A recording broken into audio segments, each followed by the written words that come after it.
Here's your host, Dennis Rimmer. And here we are again, another edition of Talking Books and Writing and Stuff. Today we're talking about movies, and a book about movies by Scott Ryan. It's The Last Decade of Cinema. So Scott, thank you very much for getting back to us today. Oh, thanks for having me. I appreciate it. And I want to tell you, this is the best. I learned more about movies in this book than ever in my whole life up until now. So, I don't know. Well, then, hey, we can't top that. What am I going to bring? You've already learned everything. That's right. We can't top that. So, and you have a number of other books out, but this one is The Last Decade of Cinema, and it's about movies from the 90s. So, and you went through a string of them, and let's go a little bit to your background. I understand that you went, grew up in Akron area and worked at a video store there? That is true, yes. I'm from a small town, and it's called Massillon, but Akron is the big city that's by it, and I worked at a video store there from 90 to 93, and I just watched every movie that came out, and I really think it shaped me into expecting complex adult-type films. And I miss those movies. We're just not making them anymore. That's right. And it seems like, you talked about the superhero movies that, to me, it seems like a movie made in 2010, a superhero movie, was really just a serial from 1942, only blown up bigger. Like, there's nothing to them. They're just explosions and stuff. Exactly. That's exactly how I feel. I want to feel something at a movie. I want to experience something. I want to learn something. And I want to feel that I've changed when it's over. So we're talking about movies from the 90s. Now, how are they better, in quotation marks, than what's out there now? Well, I think one of the things that I noticed is that a movie from the 90s doesn't start with the action and the plot. A lot of times it takes 15 to 20 minutes where we're just getting to know the characters, we're spending time with them, and then the actual plot of the movie kicks in. This happens in Dances with Wolves, where we get Kevin Costner's backstory of him being in a battle before he ever ends up on the army base where he sets up the rest of the movie. It happens in Scent of a Woman with Al Pacino, where we get the backstory of his character before he ever heads off to New York City to have his final weekend. And we don't do that anymore. Now, almost every movie starts in the middle of the action, and at best, they'll say 10 days later. Oh, yeah. But they always got to grab you instead of teach us about the character first. And so what sort of spurred you to put all your thoughts into this book, The Last Decade of Cinema? Well, I wanted to teach you about movies. That was my main goal, was to help you so you would learn something. It really just I didn't expect to do it. Most of my books happen because I get a specific interview and then I sort of build a book around it. But this was just something I felt really passionate about because I was watching these films and I thought, I don't want people to forget about The Prince of Tides or Magnolia or Cider House Rules, The Ice Storm, Swingers. There were so many great movies in the 90s, and I thought before everything gets swept away, I want to try one more time to say, let's take a look at the art from this time period. And we've got movies such as Pulp Fiction, Before Sunrise, Goodfellas, like you say. There's Magnolia, Malcolm X, Clueless, all of those. How did you sift through the hundreds of movies from the 90s to come up with the ones that you have in the book? Well, these are not what I would call my favorite movies ever. It was more about showing how each film was different from each other. I wanted to show how we actually used to have a variety of films at the theater That was part one. And then the second thing was, did the movie say something? Did it try? Did it really take a big swing? And if it did, then I wanted to talk about it. There were certainly other films that I enjoyed, but I didn't know if there was anything to really discuss. So some of them are, like we said, Pulp Fiction, Before Sunrise. So let's just pick and choose here. Let's go through the list. Tell us why you selected Pulp Fiction, for example. Well, that's an easy one. That is most certainly the film of the 90s. Even my front cover, I tried to use like their font and color scheme. Pulp Fiction changed everything by making a film where there are no quote-unquote good guys. You know, it's a bunch of bad guys. The movies in the 80s were all about moral lessons. At the end, every bad guy was punished, every good person was rewarded. You didn't have to wonder how a movie was going to end. Pulp Fiction really changed that. And you really have no idea where that story's going to go. And it has a lot of loops in it and a lot of zigs when you're going to zag. So I felt that I really do think that is probably the most important film of the 90s. Does anything come next to that being an important film from the 90s other than Pulp Fiction? I mean, certainly Goodfellas is probably the most influential film from the 90s in that it shows up in Swingers, in Menace to Society. I mean, a lot of people mention it. A lot of people pay tribute to it, and that's even within the 90s. So it didn't even take that long to become influential. So I would say Goodfellas is probably number two. But then it's sort of, excuse me, it's sort of your personal preference.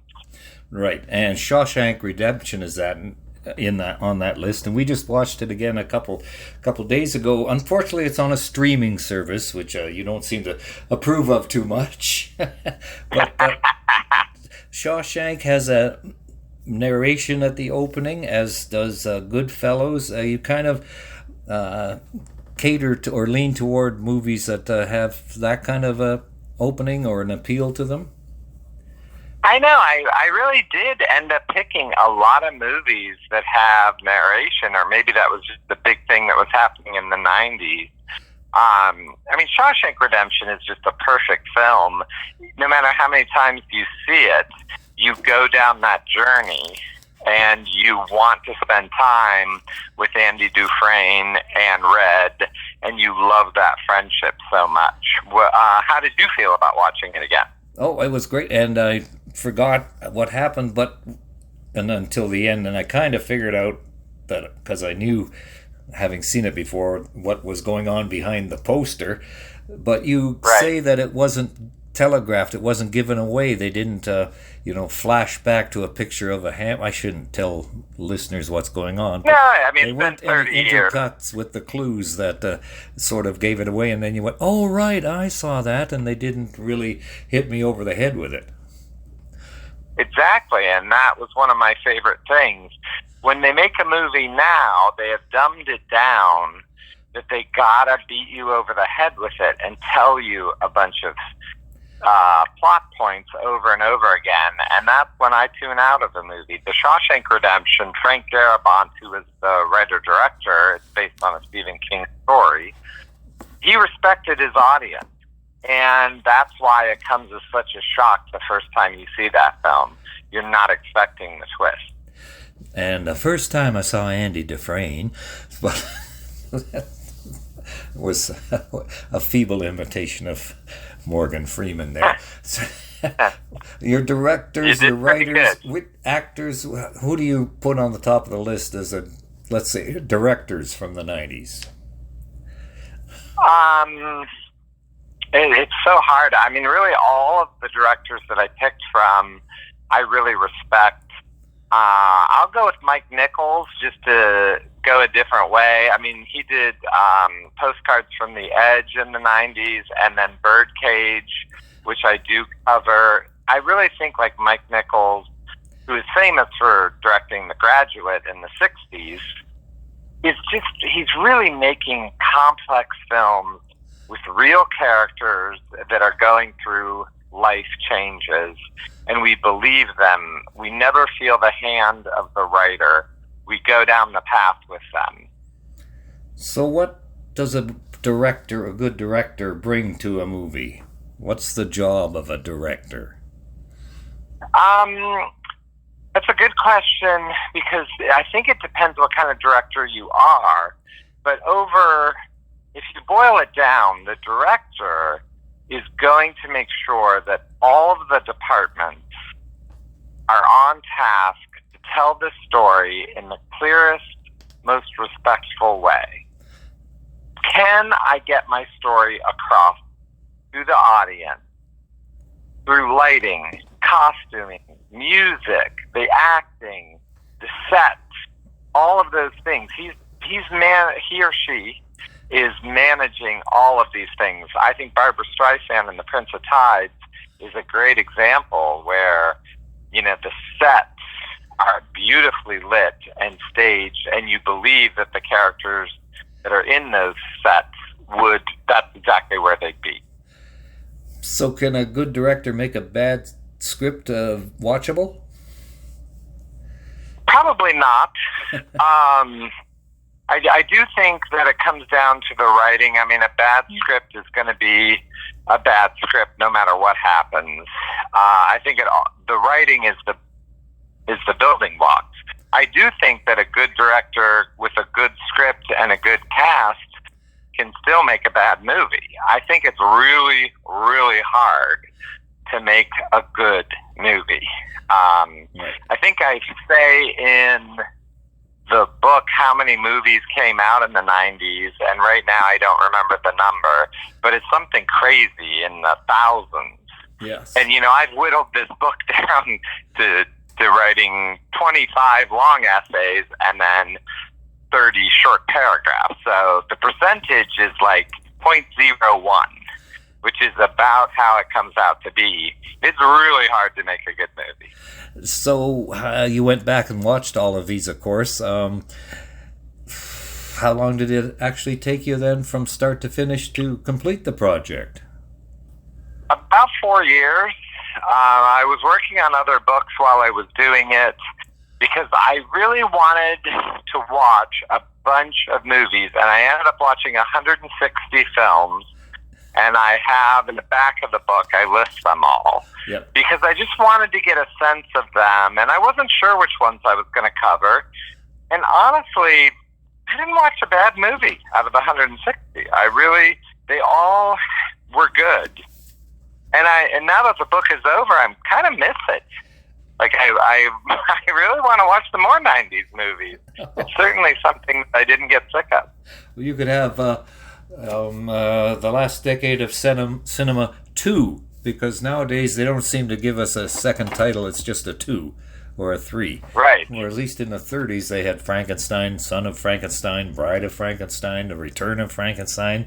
You didn't have to have Frankenstein 2, 3, 4. We could figure it out all by ourselves, but not anymore. Wow, my goodness, there is so much respect. Well, maybe it could be the last decade of cinema. Scott returns with a vengeance. Something like that. That's right. The Return. Writers, yeah, is there writers from the 90s that you sort of put higher than others?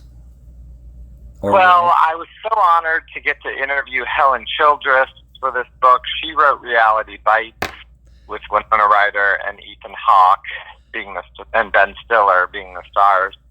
And to me, it is the quintessential 90s movie in that it's about the 90s. I mean, it's current.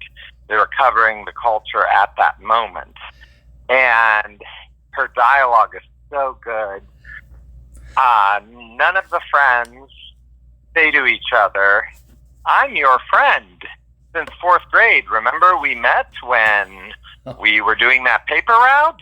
Which is things you don't say to your best friend. If you're actually with your best friend, you never describe yourself to them. And the film is so beautifully written. I'm so impressed with her. I also talked with the guy who wrote Menace to Society, whose name is escaping me at this exact second.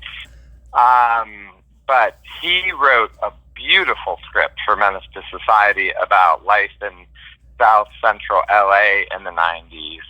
And it's just incredible.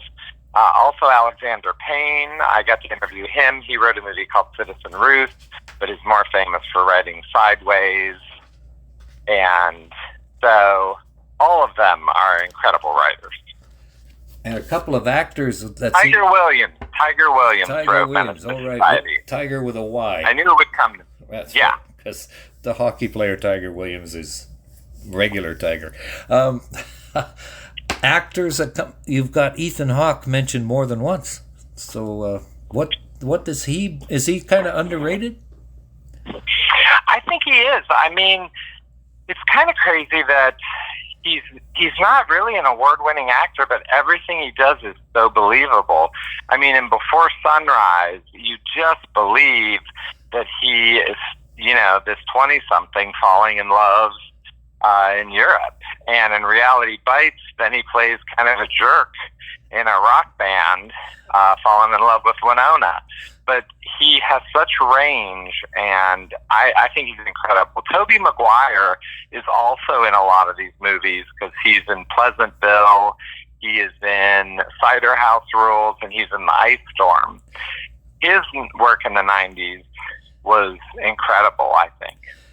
And he's kind of fallen off the then he became Spider-Man, made $1 billion, right. Said, I'm done. And now everybody thinks he's a jerk, but that's beside the point. So tell us, you've got other books out there like Moonlighting and Oral History. Now, how did you come up with Moonlighting and Oral History?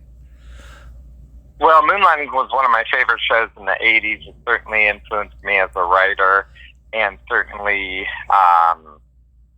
it was one of my all-time favorite shows. I was lucky enough to get an interview with Glenn Gordon Caron, and he created the show, and he liked my Letterman book. So that opened up to all the writers and Sybil Shepherd and all of that to letting me interview them.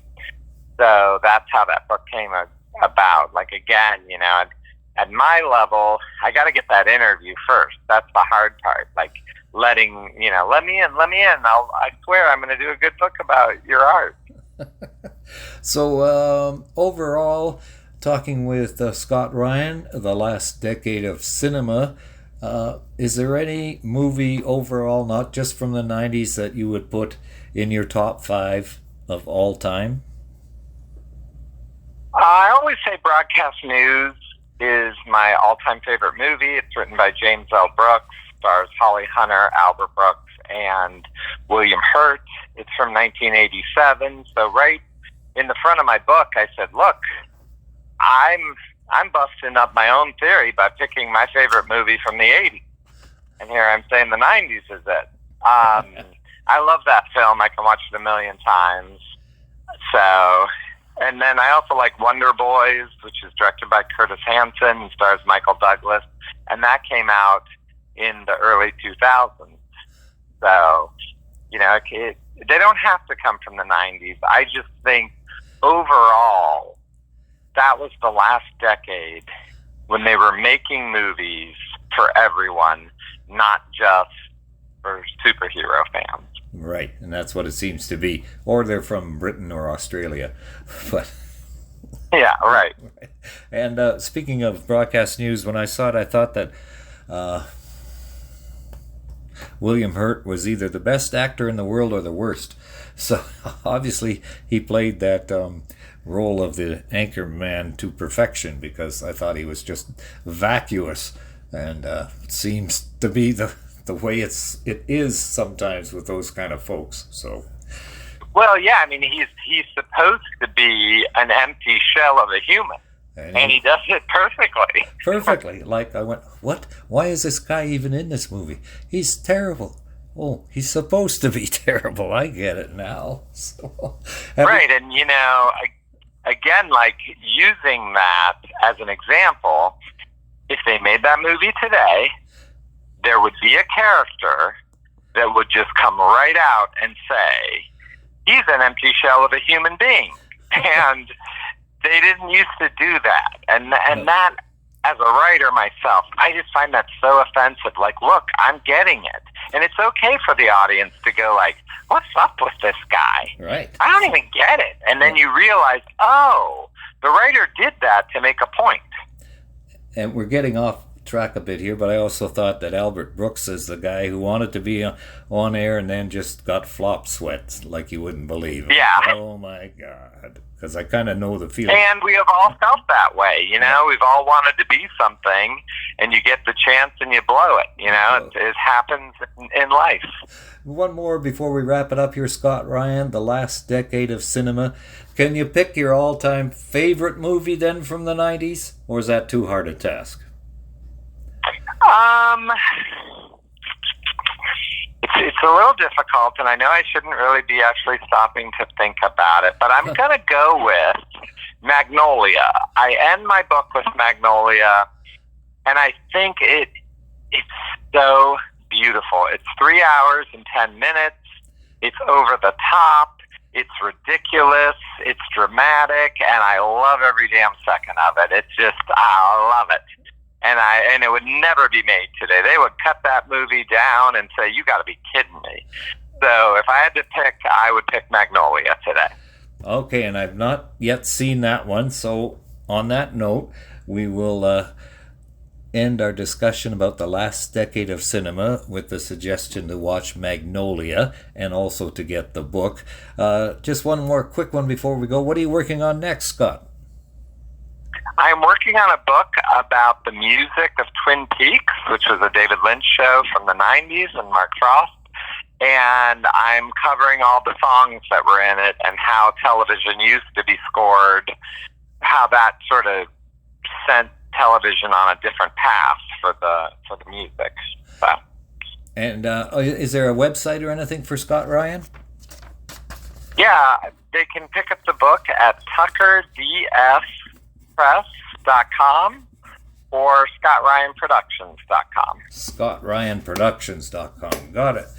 Thank you, Scott. That was wonderful. And forgive my weak impression of Morgan Freeman, if you will. What do you mean? I thought you got him to be on the show. I mean, you're going to be voicing over documentaries in no time. Yeah, right. Thank you very much, Scott. Thanks for having me. I appreciate it. Thank you for visiting with us today. This is Talking Books and Stuff with Dennis Rimmer. Contact him at dennis@talkingbooks.tk. Thank you, and may all the good news be yours. Oh, and don't forget to check out his book, The Great Canadian Notebook, available across Canada and at amazon.ca.